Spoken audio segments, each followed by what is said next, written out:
Hi, everyone. Welcome to Stoic Conversations. This is Michael Tremblay. Just Michael here this time. Today, we're going to try something a little bit different. Instead of a conversation with Caleb or one of the other guests we talked to, I'm going to read from an article that I've written called What Many People Misunderstand About the Stoic Dichotomy of Control.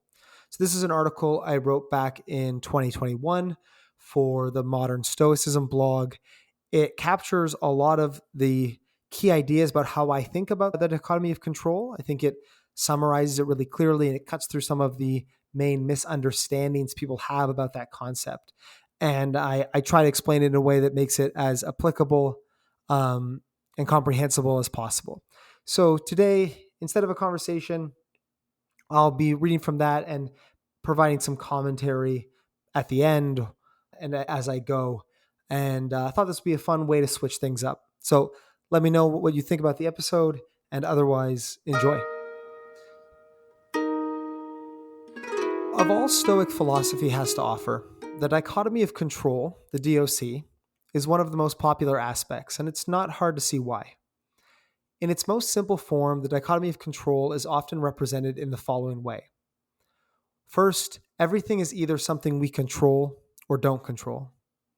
Second, we control our emotions, behavior, and reactions to situations. Third, we don't control anything else, anything besides emotions, behaviors, and reactions. So we don't control other people's behaviors or what they think of us. Finally, if we wish to be happy, better people, we should focus on the things in our control, namely our behavior and our reactions to situations. And what's often implied there is that we should also focus less, or maybe even not at all, about the things we don't control.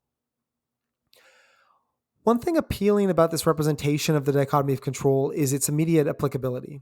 It's kind of a life hack. You don't need to know anything else about Stoicism to find this concept both insightful and useful. Most impressively, it both provides comfort against the difficulties of life as well as motivation to improve. In painful or stressful circumstances, reminding ourselves to focus on what we can control has an immediate calming effect. It gives us permission to turn our attention away from the circumstances or the circumstance causing us pain or frustration. And oftentimes, such a switch in focus does not just alleviate the symptoms, but helps us solve the problem too, or at least realize whether the problem really concerns us or not. Outside of these difficult moments, the dichotomy of control gives us a growth mindset for self-improvement. It's the original call to switch from an outcome to process thinking approach. If we want to be happier and better people, we should keep our focus limited to improving ourselves. It's also a call to be mindful and present in the moment, where we have control, and not the past or future where we don't. The dichotomy of control tells us not to dwell inappropriately on past failures or be anxious about the possibility of future failure.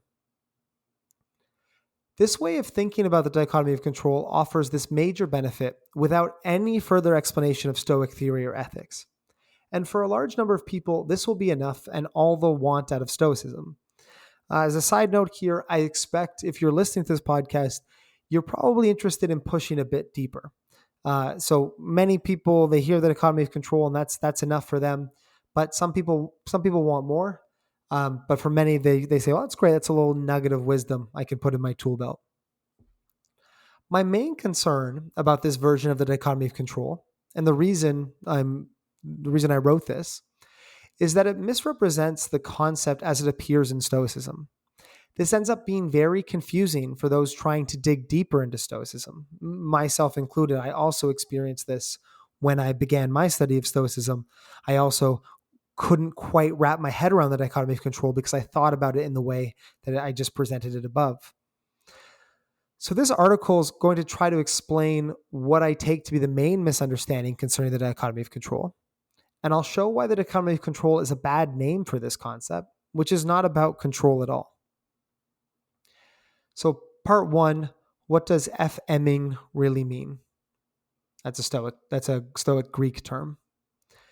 So the dichotomy of control is developed most thoroughly and clearly by the late Stoic Epictetus. His famous handbook, also called the Enchiridion, opens with a clear articulation of it. Epictetus says, some things are within our power. This is emen in the original Greek, while others are not. Within our power are opinion, motivation, desire, aversion, and in a word, whatever is of our own doing.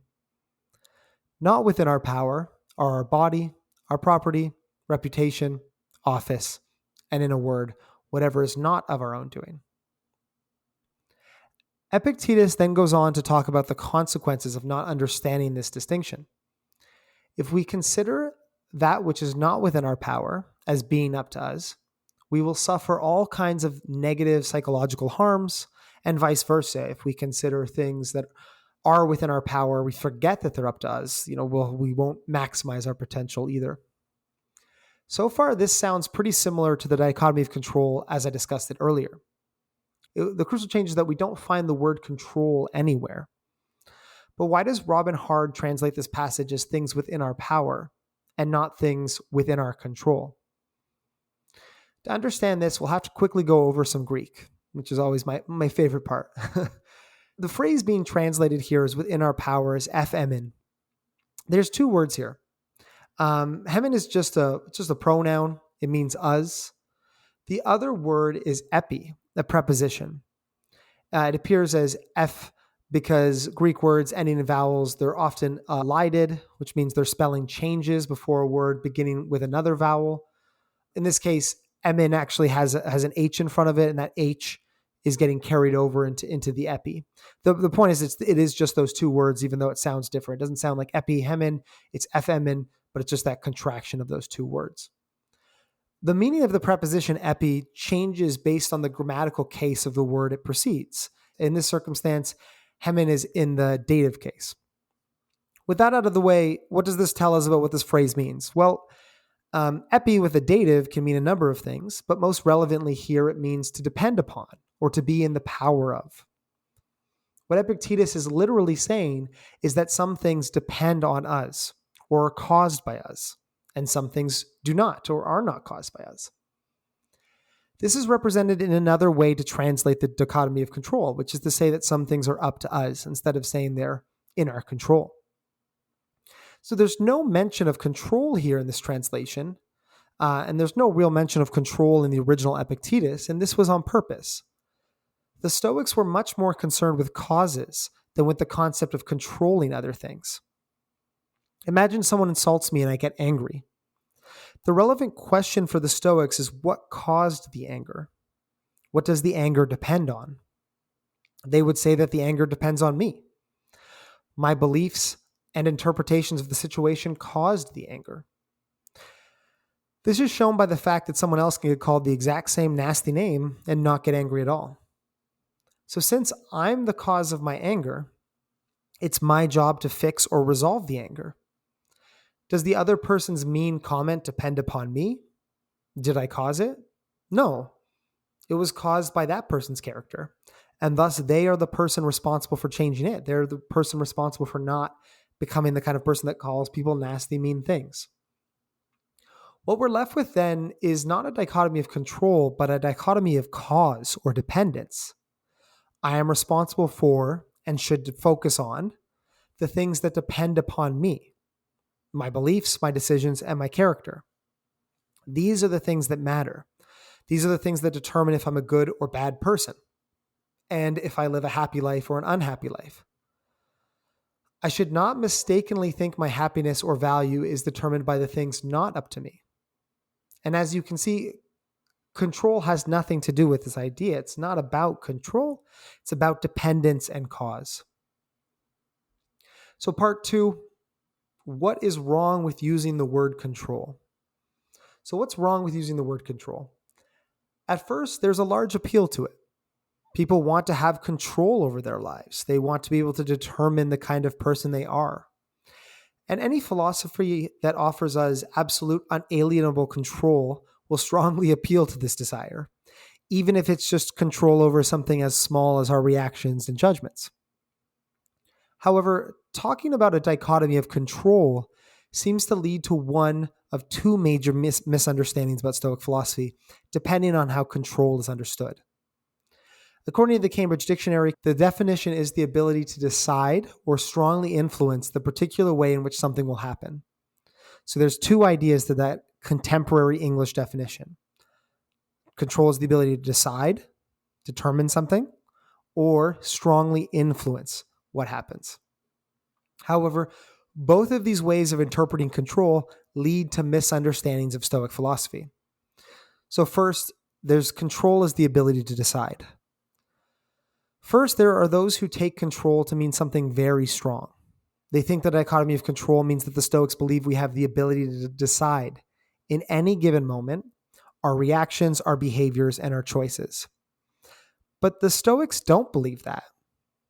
If I have an addiction or I'm ignorant about something, or I have a tendency to get very angry at the slightest insult or provocation, the Stoics don't think I can just decide to not be like that. They don't think I have control over these ingrained aspects of my character. If we take controlling my actions and behaviors to mean I can just choose immediately to be different. Likewise, I can't immediately change my habits, my subconscious ways of thinking, or my disposition to act in certain ways in responses to trauma or stress. No Stoics argues that I can control or will myself into being a perfect person without years of strenuous work. And that we lack this ability is apparent to anyone who has tried or struggled with self-improvement. I should add that, it's apparent to anyone also who has taught, whether that's teaching children or teaching anything I teach martial arts. You can see that in a student. The student may be willing, but they can't control and change themselves immediately. What the Stoics do believe is that I'm the cause of these poor or undesirable parts of my character. These parts of my character depend on me. And so they are my responsibility to change. This is a subtle point. I'm responsible for my character. I cannot put that responsibility for who I am onto others or my past circumstances, but I also do not have total control over my behavior. Changing takes work, time, and practice. But the more nuanced Stoic position is only apparent when we drop our focus on controlling ourselves. Whatever the Stoics think we have this kind of control over, it's certainly less than the number of things that are dependent on us. If we think of the Stoic dichotomy of control as a division between things we control in the strong sense and things we have no control over in the strong sense, we risk two problems. First, it might seem incoherent. The idea that we can totally control our responses or behaviors makes Stoicism seem like an idealistic philosophy, oblivious to the complicated problems associated with addictions, habit, or emotional turmoil. And this would be a problem for Stoicism if it was what the Stoics were committed to. Fortunately, it's not what they were committed to. It's not what they thought. Another problem that comes up if we understand the dichotomy of control in the strong sense of control is that it can make other people feel like failures. It's easy to fall into this thinking of this sort. Stoicism teaches us that we should be able to control our behaviors and responses. I can't seem to do that. Therefore, I'm failing as a Stoic, or I'm doing something wrong.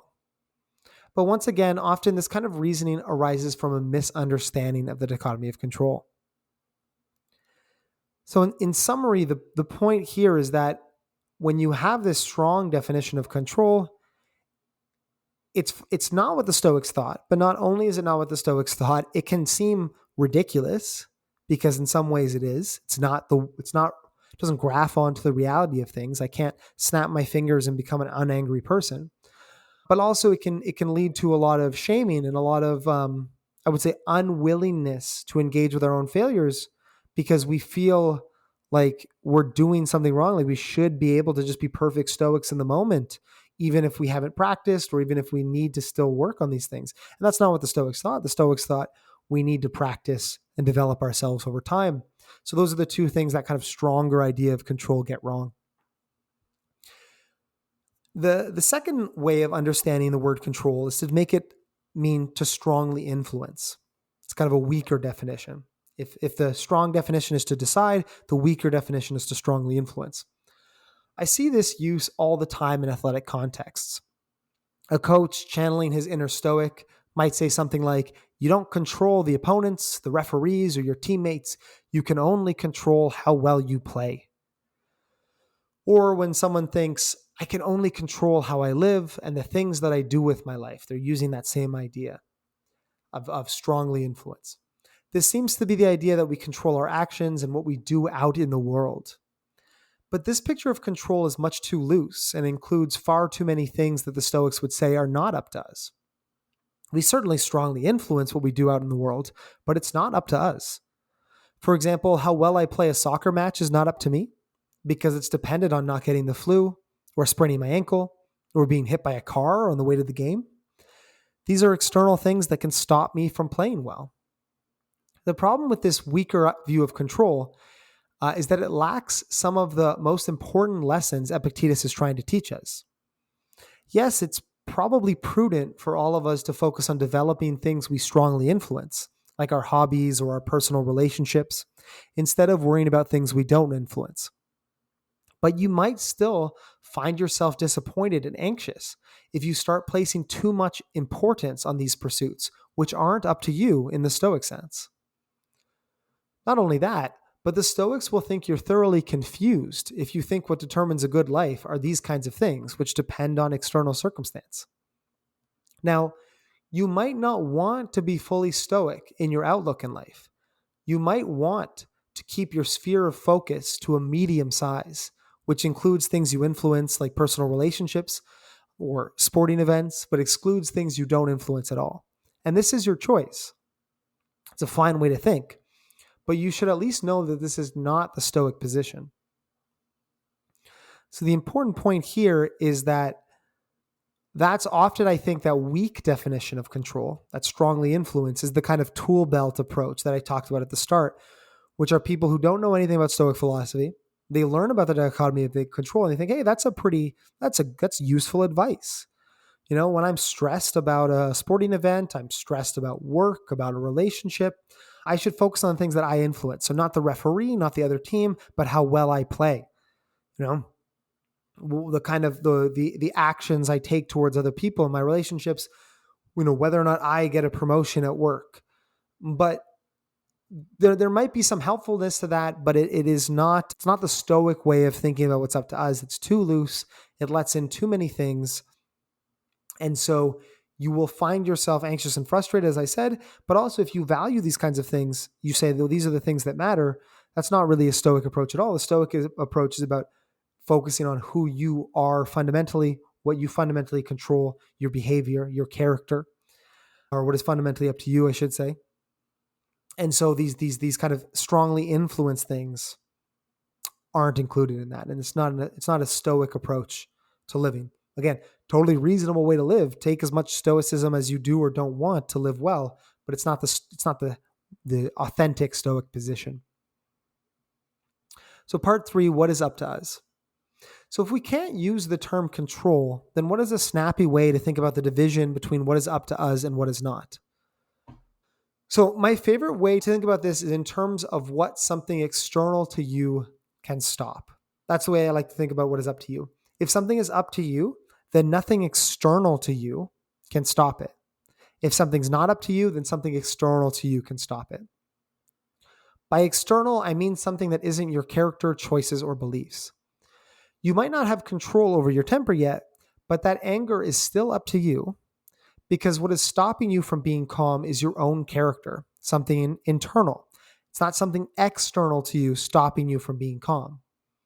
Traveling to a foreign country or playing well in a soccer game or being forgiven by another person are things not up to me because these can be prevented by circumstances external to me, external to my character, my beliefs, and my choices. This kind of division might be less immediately appealing than thinking of things we control versus things we do not, but ultimately it's a more faithful heuristic. It's a more faithful guideline.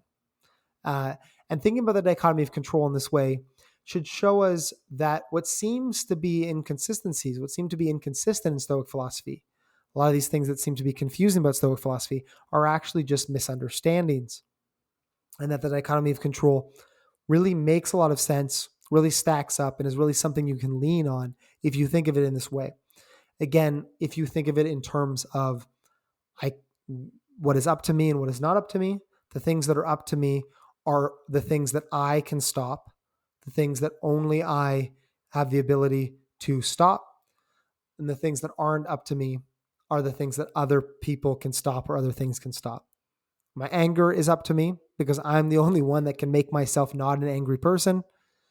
How well I play in a soccer game, that's not up to me. Whether or not a friend decides to forgive me, that's not up to me because I can do everything in my control, everything that is up to me well, and I can still get hit by a car on the way to the soccer game. I can make all the apologies I want, and it's still up to that. I can't force somebody else to forgive me. And so that takes us to the end of this article that I wrote. I think it gets the point across well, but I really wanted to, a lot of what we're doing with Stoic Conversations and what I wanted to do here is take people who have been exposed to philosophy, have know a bit about Stoicism, maybe even a lot about Stoicism, and push deeper. So identify these kind of intermediate roadblocks or these kind of, you've been learning about it for a while, it's helpful to you, it's helping your life, but something's just not adding up. And so the dichotomy of control is the most vulnerable to this because it's something we learn right at the beginning before we know anything about Stoicism. Usually it's one of the first things you learn, and it's one of the first things you start using. It's one of the first things you start putting into practice and seeing the benefits of Stoicism. So in that way, you almost develop a kind of intellectual bad habit, which is a tendency, I would say, to, and think about this in yourself. Do you use the dichotomy of control in the strong sense ever? Oh, I should be able to snap my fingers and not be angry. Or do you use the dichotomy of control in the weak sense, which is, are you thinking about the Stoicism when you're thinking about, outcomes that are not actually up to you in the real Stoic sense? And so, like an athlete, like any other skilled craft, a guitar player, an actor, painter, anything else that you develop, you got to kind of self-examine yourself and say, well, which way am I making a mistake here? Was I getting this wrong? And how can I start applying that division more accurately? One last thing I'll say before I get to the end of this episode. There's been some discussion recently and some pushback about using the phrase dichotomy of control. Should you say dichotomy of control if it's not really about control? It's about, the dichotomy of what is up to us, the dichotomy of what depends on us. I personally have no issue with the dichotomy of control. I think it's punchy. I think it's clear. I think it's easy to understand. I think it really turns a lot of people on to Stoicism, which is a huge benefit. So I don't have any issue. I think that the same way if you take a first year science course, they're going to simplify some concepts. They're going to rush over some things. They're going to say some things that aren't true, to be frank, to build a foundation of understanding that you can then become an expert scientist on, get your degree, go into grad school, conduct science. The same way that's the case in any other skill. Sometimes you're just going to learn things that are a little simplified. You're going to use phrases that are not quite accurate because they're catchy, because they make sense, because they simplify something into an idea that gets it maybe 80% right. And that's how I feel about the dichotomy of control. I'm not the kind of person who's going to be a stickler and say, this is not how we should talk about it. But if you're the kind of person who's really using Stoicism in your own life, if you're the kind of person who's listening to this podcast, then you're probably someone who cares about getting this right, cares about really understanding it. And so those are the two pitfalls to avoid, which is to say, don't think of it in terms of control. If you're going to use the English definition of control, then you're going to think of it in terms of, I have 100% the ability to decide in any moment, or, control just means I strongly influence the way, Sidney Crosby or Wayne Gretzky controls the result of a hockey game. If you're going to make either of those mistakes, then be careful about using the word control. And you can use this idea of what is up to us or what depends on us as you wrap your head around it and start using it more. And so that's what I wanted to talk about today. I think that's a helpful idea. And I'll finish with this point, which is to say it's only helpful in so much as it is applied. So go out and think carefully about what is up to you, what is not up to you, and think carefully about what that means for your behavior. which means, well, if this is up to me, I probably should care about it a lot. I probably should fix it. And I probably should focus on it when moments get stressful. And if this is not up to me, then I should probably give it less focus, should probably give it less attention, and I should probably divert our normal human tendency to focus on everything and focus on outcomes, results. I should probably divert that focus away from that and back to the other side, back to the things that are up to us. And so by understanding what is up to us and what is not, you're better able to make those practical decisions in action. You're better able to tell the difference in the moments that matter. And if you do that with the correct definitions, with a correct understanding of what is up to us and what is not, I think you'll find it's actually more helpful of a tool than the original dichotomy of control seems to be at the start. So great. Thanks everyone for listening.